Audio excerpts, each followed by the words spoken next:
अस्सलामुअलैकुम स्टूडेंट्स, मैं सैयदा मोमिना बुखारी हाजिर हूँ आपके सामने एक न्यू वीडियो के साथ। तो हमने लास्ट जो वीडियो थी उसमें डिस्कस की थी, हमने एक्सरसाइज चैप्टर नंबर 2 की एक्सरसाइज हमने डिस्कस की थी और 2.3 तक हमारे जो क्वेश्चंस थे वो हम डन कर चुके हैं। तो आज हम अपने वही वीडियो कंटिन्यू करेंगे, वही टॉपिक एक्सरसाइज कंटिन्यू करेंगे और क्वेश्चन नंबर 2.4 से हम स्टार्ट करेंगे। तो आप अपनी बुक्स को ओपन कर लें ताकि आप मेरे साथ में जो भी आपको आंसर्स मार्क करवाऊंगी उसके आंसर्स मार्क करते जाइएगा आप, और जो भी क्वेश्चंस रीड करूंगी और उनके आंसर्स मैं आपको समझाऊंगी वो आप समझ भी लीजिएगा साथ। चलें, let's come to the page number 28. Come to the question number 2.4, constructed response questions. Sexual reproduction in plants involves production and fusion of male and female gametes. हमने सेक्सुअल प्रोडक्शन में पढ़ा था कि जो होते हैं स्पर्म्स रिलीज किए जाते हैं, मेल स्पर्म्स रिलीज करता है एंथर पार्ट फ्लावर का, और जो ओवरी होती है कार्पेल होता है वो फीमेल गैमेट्स को रिलीज करता है।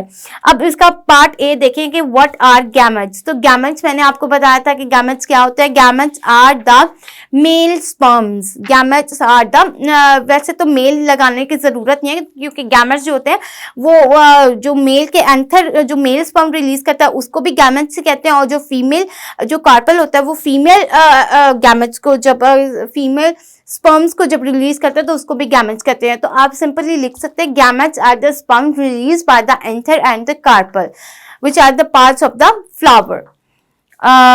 तो बी पार्ट पे आएंगे हम लोग। Where are gametes produced in a plant body. Gametes कहाँ पे प्रोड्यूस होते हैं? तो गैमेट्स जैसा कि आपको पता है गैमेट्स एंथर में और कार्पेल में।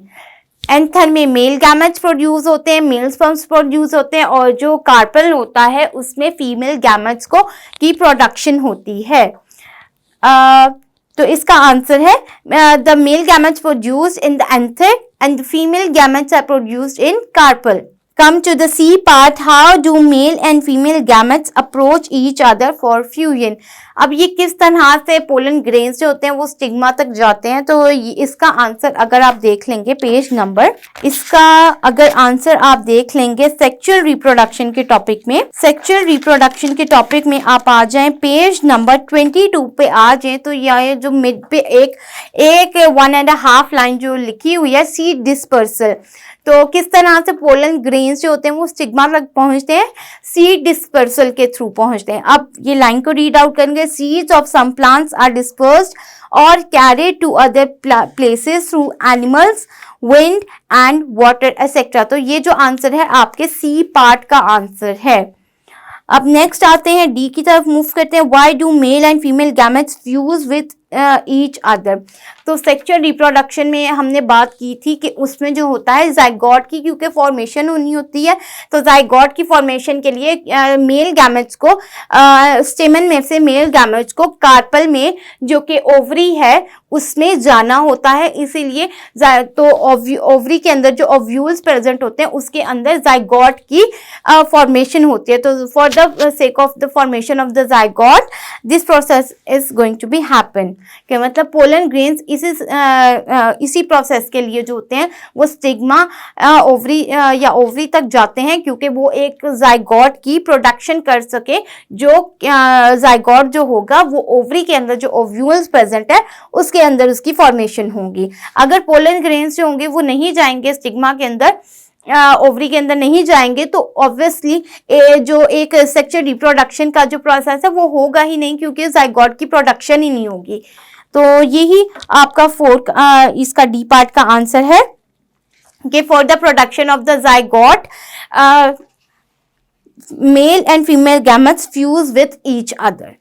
ठीक है, तो ये हो गया आपका क्वेश्चन 2.4 का जो आपका क्वेश्चन नंबर 1 है वो आपका यहाँ तक खत्म हो गया है।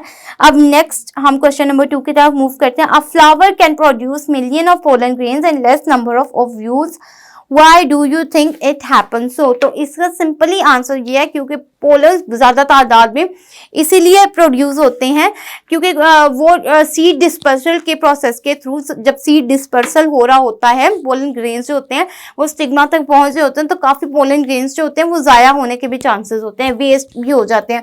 क्या पता वो पोलन क्या पता वो जो है ओवरी से बाहर गिर जाए, स्टिग्मा पर स्टिक ना हो, हवा के प्रेशर की वजह से, विंड प्रेशर की वजह से वो स्टिग्मा पे स्टिक होने के बजाय कहीं और चले जाएं, कहीं और गिर जाएं, या फिर जो होते हैं एनिमल्स जो होते हैं वो जो सीड अपना लेकर जाते हैं, वो सीड होते हैं चांसेस कि वो फ्लावर के अंदर ही गिर जाए, बट फ्लावर के बजाय वो कहीं और भी गिर सकते हैं।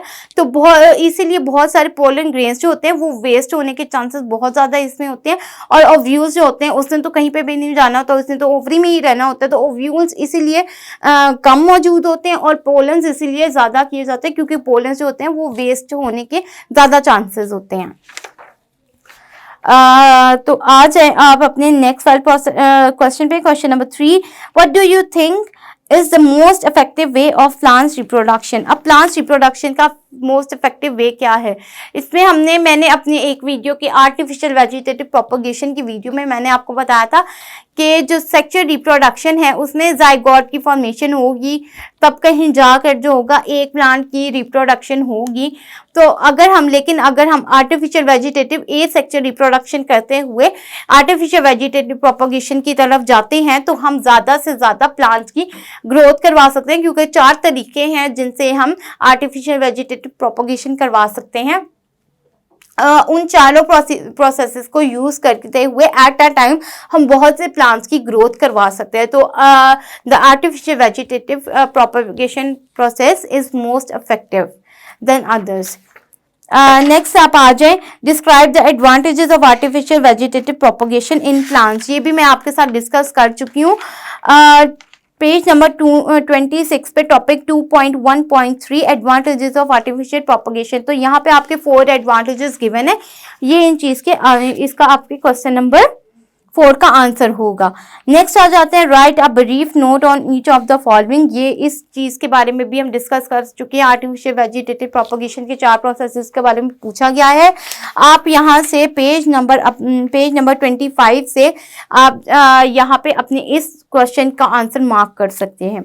यहाँ तक हो चुकी है हमारी चैप्टर नंबर 2 की एक्सरसाइज कंप्लीट। अब इंशाल्लाह नेक्स्ट वीडियो में हम अपने दूसरे चैप्टर को हम शुरू करेंगे और कोशिश करेंगे कि जल्द से जल्द वो भी ख़त्म किया जा सके, ताकि आपका सिलेबस जो है वो एक अच्छे अंदाज में और जल्द से जल्द कवर अप हो सके। मिलते हैं अगली वीडियो में। अल्लाह हाफिज़।